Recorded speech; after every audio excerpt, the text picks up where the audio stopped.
Minggu lepas baru je borak cerita pasal Mo Salah. Senang cakap, player daripada benua Afrika yang datang daripada Mesir. Tapi, minggu ni, aku rasa kita tukar sikit lah. Borak player yang datang dari benua Afrika juga, cuma beza dia, baru-baru ni, dia baru je menang Player of the Year untuk Afrika. Tapi jangan lupa, Mamat ni juga, 2018-2019 dulu, pernah jadi Youth Player of the Year untuk Afrika. So, maksudnya benda ni bukan baru untuk dia. Kalau kau tanya aku, secara jujur memang betul-betul minat dia ni. Dia punya burst waktu lari, dia punya cepat untuk track back waktu defend, benda tu memang nampak solid. Cuma tak ramai yang sedar. Walaupun dia perform dekat Perancis sekarang, dia bermula dekat Sepanyol dan dia mula jumpa tapak kaki dia dekat Jerman.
Nama sebenar dia Achraf Hakimi Mo. Dia yang lahir 4 November kat kawasan Getafe, senang cakap area Madrid, Sepanyol. Parents dia memang orang Maghribi, tapi migrate pergi Sepanyol sebelum dia ni lahir lagi. Sebab tu dia ada kerakyatan Spain dan juga Morocco.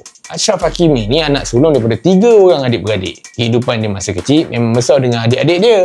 Seorang nama Nabil, seorang lagi nama Widad. Membesar dekat Getafe, Achraf Hakimi ni memang dari kecil dulu dah aktif dah dalam hidup dia. Masa kecil dulu, dia pernah simpan angan-angan nak jadi atlet renang. Tapi benda tu kejap je lah. Bola sepak tu memang benda prioriti dalam hidup dia. Kejap.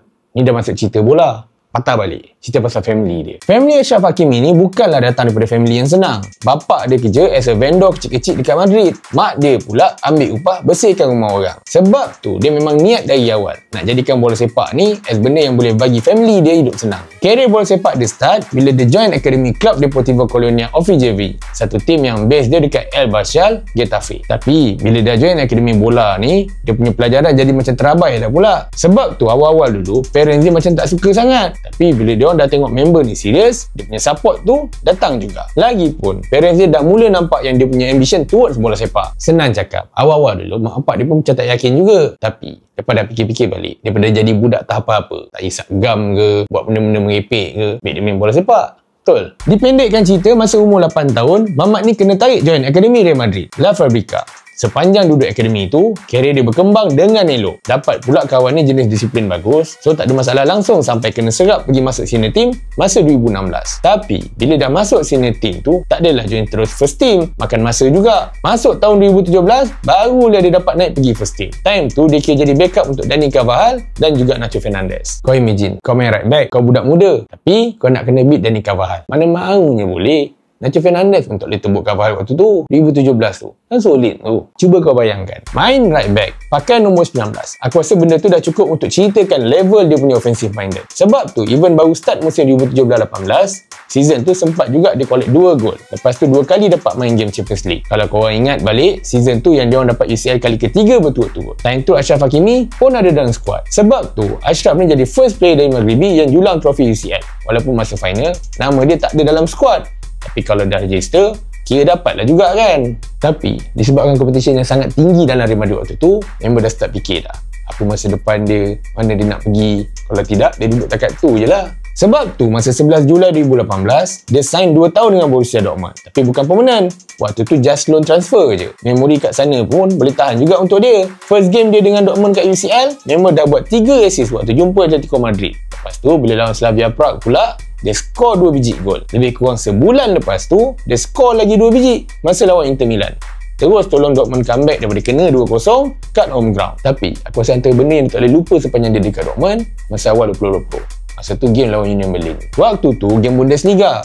Lepas tu, Achraf Hakimi ni pecahkan rekod larian terpantas dalam Liga. Masalahnya, yang dia pecahkan rekod tu, rekod dia sendiri. Waktu November 2019, dia catat masa 36.2 km sejam waktu sprint. Dan 3 bulan lepas tu, dia buat pula 36.49 km sejam. Terus jadi player paling laju kat Bundesliga waktu tu. Tapi tu waktu tu lah. Kalau kau tengok sekarang ni dalam Bundesliga, yang paling laju kat situ. Kalau dulu kita mungkin anggap Alphonso Davies, sekarang tak. Ada player lain. Ada Mamat daripada Frankfurt ke apa tak nama player tu. Tu pun antara yang paling laju juga. Alphonso Davies tu pun dah jatuh dah nombor 5, nombor 6. Silap-silap just dalam top 10 je. Lepas 2 tahun kat Jerman, siap pernah duduk dalam Bundesliga Team of the Year masa 2019-20, member balik Spanyol. Ikutkan dia nak stay Jerman. Tapi Dortmund tak ada tunjuk effort 100% pun nak kekalkan dia as permanent. So nak tak nak dia terpaksa balik Madrid semula. Tapi nasib dia baik sebab manager Inter Milan, Antonio Conte, memang suka dia. Tu yang terus dia sign kontrak 5 tahun dekat Inter. Harga pun bukan murah, lebih kurang 40 juta euro. Nak cerita pasal zaman dia dekat Inter, sukses ke tidak? Dah kalau dia duduk dalam Team of the Year, lepas tu Inter pula menang Liga, sukses ke tidak tu? Duduk sana satu season, Antonio Conte pun resign as manager Inter. Terus member cari haluan baru. Kebetulan pula PSG tengah meriah cari budak baru. Tu yang PSG and Inter agree nak dapatkan deal untuk Achraf Hakimi. Transfer dari Inter ke PSG tu pun bukan kecil-kecil. Lebih kurang 71 juta euro, termasuk add-on semua. Sampailah hari ni dia stay kat PSG. Menang pun dah macam-macam trofi yang dia dapat. Bila fikir-fikir balik, Achraf Hakimi dekat PSG ni pun awal-awal tu ada survival mode dia juga. Yelah, awal-awal tu nama dia memang betul-betul tenggelam. Waktu tu berapa ramai pula dekat situ. Mbappe dekat situ, Neymar dekat situ, Messi pun pernah duduk situ. Nak jadi cerita lain pula, Mbappe tu pun jadi kawan baik dia. So apa-apa memang highlight dekat Mbappe. Dia ni macam ada tak ada je kat situ. Tapi tu dululah. Sekarang ni pun co-owner PSG tu pun dah gerak pergi Real Madrid. Nak jadi cerita, dia dengan adik Mbappe pun baru-baru ni ada belaga angin juga.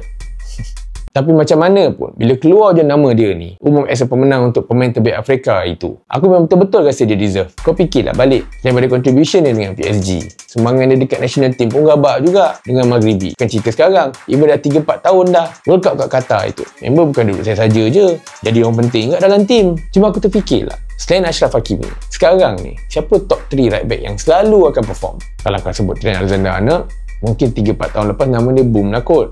Sekarang ni aku tak rasa dia duduk dalam top 3 tu. Tapi kalau bukan dia, siapa? Satu Achraf Hakimi, yang lagi 2 orang ni. Siapa?